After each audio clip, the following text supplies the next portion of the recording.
Welcome back, Apologia, Physical Science. Today is a snow ice day.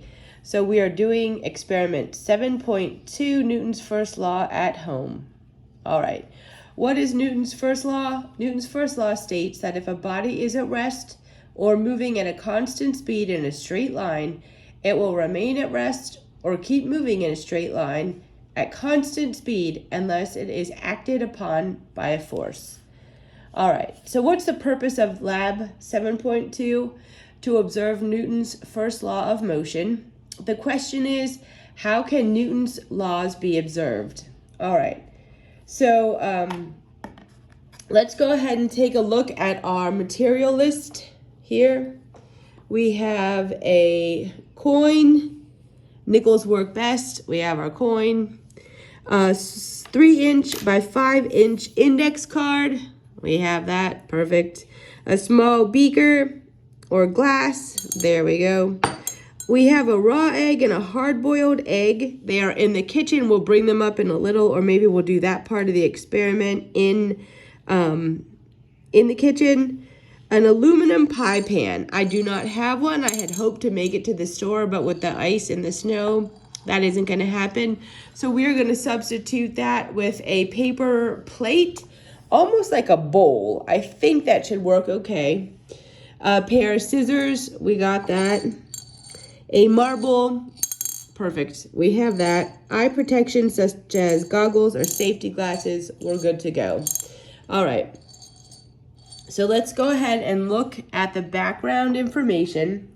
Sometimes it's hard to understand Newton's first law because it goes against our everyday experience. How can an object keep moving unless it's acted on by a force? For example, experiments such as these help you to visualize that this law of motion is really true. Okay, question, how can Newton's laws be observed? So we have a few hypotheses that we have to write out. The first one, write your prediction of what will happen to a coin when a card is quickly removed from under it. And then write your prediction of what will happen when your card is removed slowly. So think about that. You should have two hypotheses for the first part of the experiment, or if you can combine them, that would be fine too, but you need to address quickly and slowly. The second part of the experiment, write your prediction of what will happen when you stop a spinning hard-boiled egg, and what do you think will happen when you stop a spinning raw egg? That was part 2. And again, both of those have to be included. So you can have two hypotheses or just incorporate both into one. And then lastly, write your prediction of what path, A, B, or C, the circling marble will take when it exits the pie pan in figure 7.19. All right. So take a few minutes and get your hypotheses written out. And then we'll be right back to start part 1. Procedure, part 1. Place a small beaker or glass on the table right side up. Step 2, place the index card on top of the glass so that it covers the opening. Center the index card so that the center of the card is over the center of the glass. Step 3, place the coin on the center of the index card. Step 4, flick the card quickly with your fingers so that it moves forward, uncovering the glass. Hey, let's go. All right. So what happened? The coin fell into the glass. Directly into the glass. All right. Set up the experiment again. This time, instead of flicking the card, grasp the card with your fingers and slowly pull it away from the glass. Keep the card level as you pull it away. Okay, when you're ready.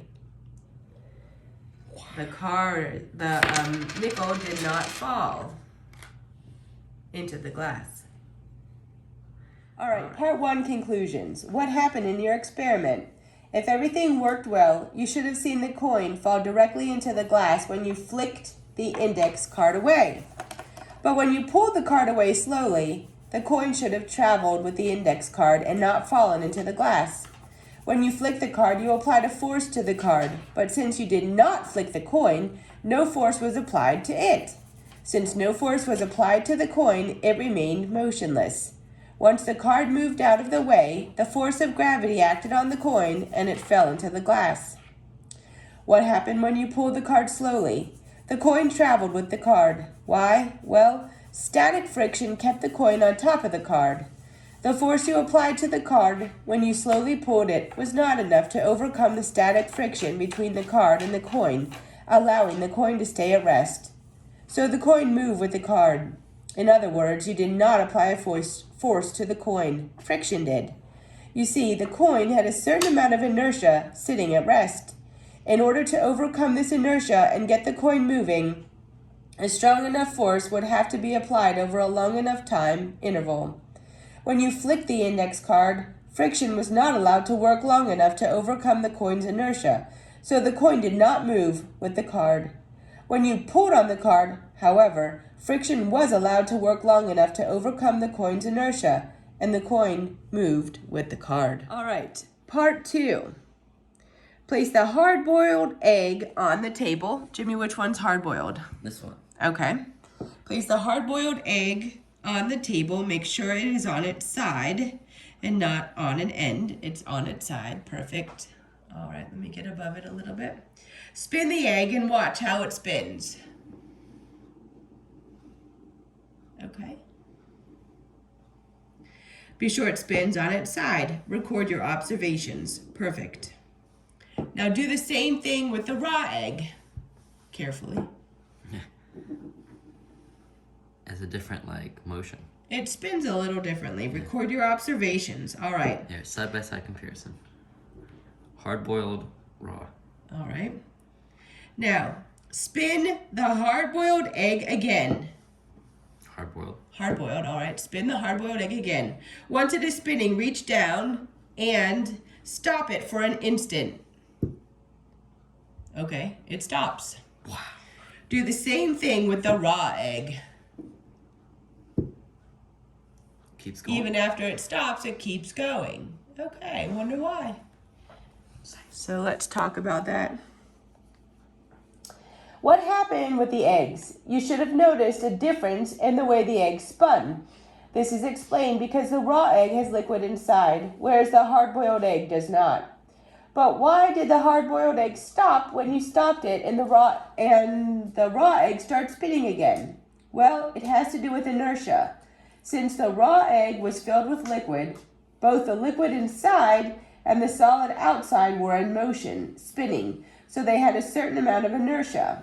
When you momentarily stopped the egg, applied an outside force, the solid outside part of the egg stopped. You should have seen this with the hard-boiled egg.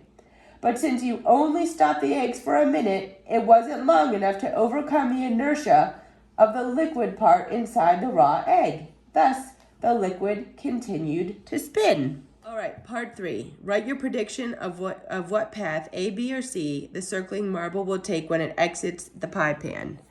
All right, here's the pie pan. Using the scissors to cut a quarter of the pie pan away, examine the diagram in figure 7.19. So here we go. We cut a quarter of the paper plate away. In this experiment, you are going to roll the marble into the pie pan as shown in figure 7.19. The marble will roll around the pan, guided by the pan's walls. When it hits the edge where the quarter was cut out, it will begin to roll on its own. Before you actually do this, make sure you have written your hypothesis or your prediction of which path the ball will roll once it begins to roll on its own. There are 3 possible choices. All right, so A, it's going to kind of go back around. B, it's going to just go straight out. And C, it's going to curve around. All right, so let's see if we can do this. Now you should actually perform the experiment. Hold the pie pan in place with one of your hands so that it doesn't move. All right, ready, Jim? Mm-hmm. Using your other hand, propel the marble straight into the pan so that it rolls around the side of the pan. All right, good job. So that it went around the edge, and then it went, oops, and then it went straight out. So the answer was B. All right, so part 3, conclusions. What about the marble? Did you predict the correct path of the marble? How can we explain its movement? Well, when you rolled the ball into the pie pan, you gave it a certain velocity. It would have continued to travel with that speed in that direction, but it ran into the wall of the pie pan. The wall exerted a force on the ball, causing it to change direction. This continued to happen as the ball came in contact with the curved wall of the pie pan, causing the marble to travel in a circle. That all stopped the moment the wall ended. At that point, there was no more force acting on the ball. Thus, the ball continued moving without changing the velocity it had at the moment it left the pie pan. Since the ball was traveling straight up when it left the pie pan, as you look at figure 719, it would continue straight. Here we go. Following path B. Keep in mind that when you started the ball moving, it was moving in a straight path until acted on by the force of the walls of the pie pan. Once the force of pie pan walls was removed, it continued moving straight in the direction it was moving the instant before the force was removed. That is the essence of Newton's first law of motion. Alrighty.